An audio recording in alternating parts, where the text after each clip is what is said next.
Olá! Já parou para pensar que o direito, principalmente o direito dos contratos, funciona como uma caixa de ferramentas super sofisticada? Só que em vez de chave de fenda e martelo, as ferramentas servem para construir segurança, gerenciar riscos e, claro, consertar conflitos no nosso dia a dia. A gente usa essas ferramentas o tempo todo, às vezes sem nem se dar conta, mas entender como elas funcionam de verdade, isso pode mudar completamente o jeito que a gente navega pela vida. Pois é, essa é a grande questão que a gente vai desvendar hoje. Por trás de cada aluguel, de cada empréstimo e até daquele acordo para encerrar uma discussão, existe uma lógica jurídica muito bem pensada. Hoje, a gente vai mergulhar em 5 contratos específicos do direito brasileiro que são, assim, peça-chave para organizar desde o nosso futuro financeiro até o jeito que a gente resolve um desentendimento. São as regras do jogo que definem a confiança, o risco e a paz. Então, a nossa jornada hoje começa pela base de tudo, a segurança. É o alicerce onde a gente constrói a vida. Depois, vamos encarar o exato oposto, a incerteza, o acaso, e ver como a lei lida com aquilo que a gente não controla. Na sequência, quando os planos dão errado e os conflitos aparecem, vamos ver as ferramentas que a lei nos dá para botar um ponto final nas disputas. E, por fim, a gente junta todas essas peças para enxergar o quadro completo. Vamos nessa? Para começar, vamos dar uma olhada nas âncoras do nosso kit de ferramentas. São 2 contratos pensados para criar estabilidade no meio da incerteza do futuro. O primeiro foca em garantir o sustento de uma pessoa, sabe?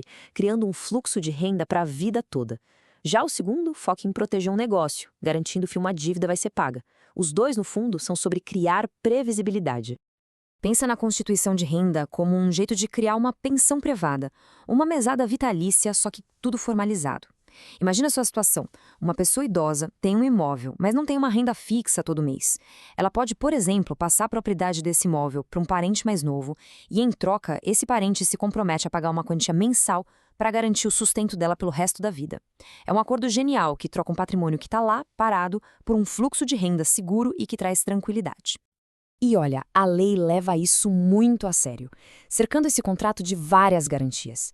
A exigência de uma escritura pública feita em cartório é para ter certeza de que todo mundo ali entende a seriedade do negócio.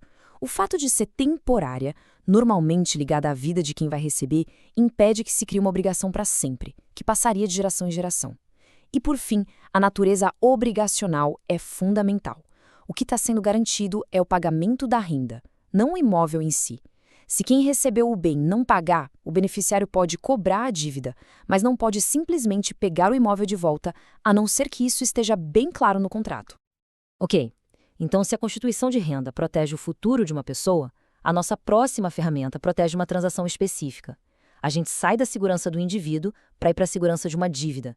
É uma mudança de foco, do sustento de uma vida inteira para a garantia de um negócio. Vamos falar da fiança. Esse aqui todo mundo conhece, né? O famoso fiador. Uma figura central em quase todo contrato de aluguel no Brasil e em vários tipos de empréstimo. É aquela garantia pessoal que um credor, tipo o dono de um imóvel, pede para dormir tranquilo. A lógica é bem simples. Se o devedor principal, o inquilino, não pagar o aluguel, tem uma segunda pessoa, o fiador, que é legalmente obrigada a cobrir aquela dívida com o patrimônio dela. É um verdadeiro pilar do nosso mercado de crédito imobiliário. Mas aqui tem um detalhe que, olha, muita gente não sabe. Em tese, o fiador não deveria ser o primeiro a ser cobrado. A lei dá a ele o chamado benefício de ordem. Isso quer dizer que se o credor bater na porta dele, o fiador pode dizer: opa, peraí, cobra primeiro do devedor principal. Vê se ele tem bens para pagar antes de vir atrás de mim. O fiador é a rede de segurança, não a primeira linha de defesa. Só que, e aqui está o pulo do gato, na prática, quase todos os contratos de fiança têm uma cláusula em que o fiador abre mão desse benefício, se tornando um devedor solidário. E aí, meu amigo, o credor pode cobrar de quem ele quiser primeiro, do devedor ou direto do fiador. Bom, até agora, a gente só viu contratos que buscam, de forma quase obsessiva, criar certeza e segurança. Mas e quando um acordo se baseia justamente no oposto, na pura sorte, no imprevisível?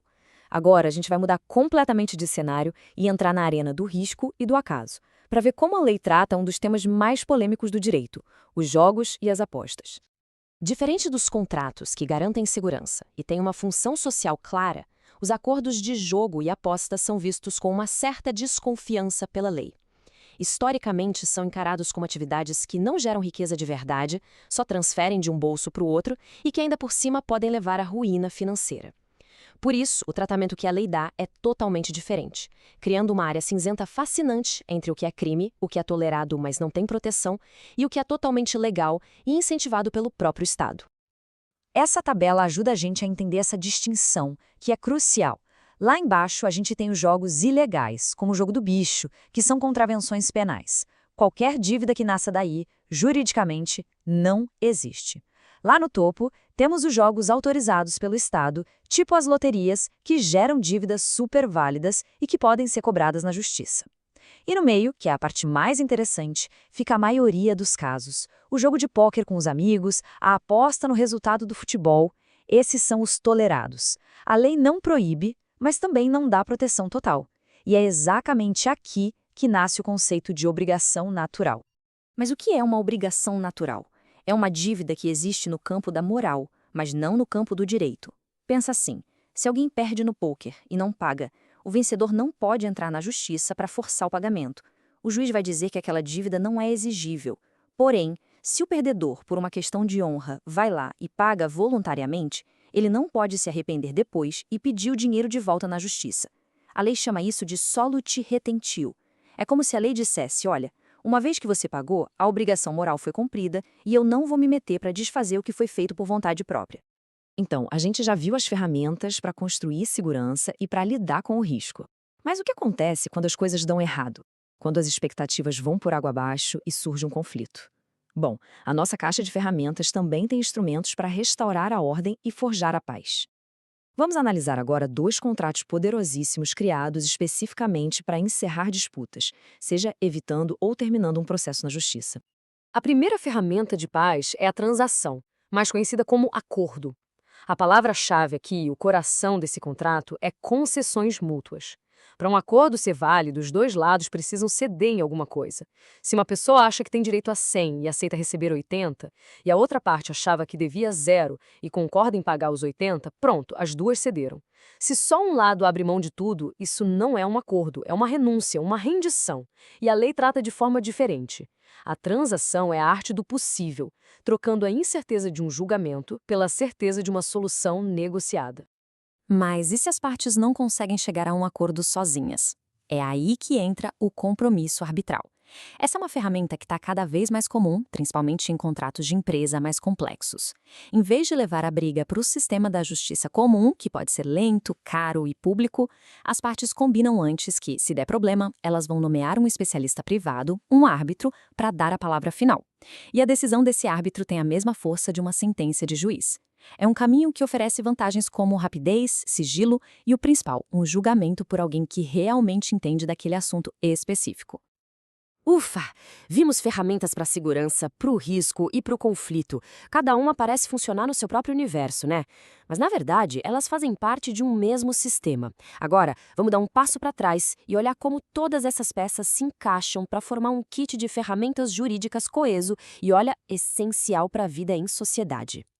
Cada contrato que a gente viu tem um propósito muito claro e responde a uma necessidade humana fundamental. A constituição de renda e a fiança constroem uma base de segurança, permitindo que a gente planeje o futuro. O jeito que a lei trata o jogo e a aposta mostra como ela lida com a incerteza e estabelece limites para o risco. E, por fim, a transação e o compromisso nos dão caminhos racionais e eficientes para resolver o inevitável conflito, restaurando a cooperação. Juntos, eles formam um sistema para organizar nossas interações de forma previsível.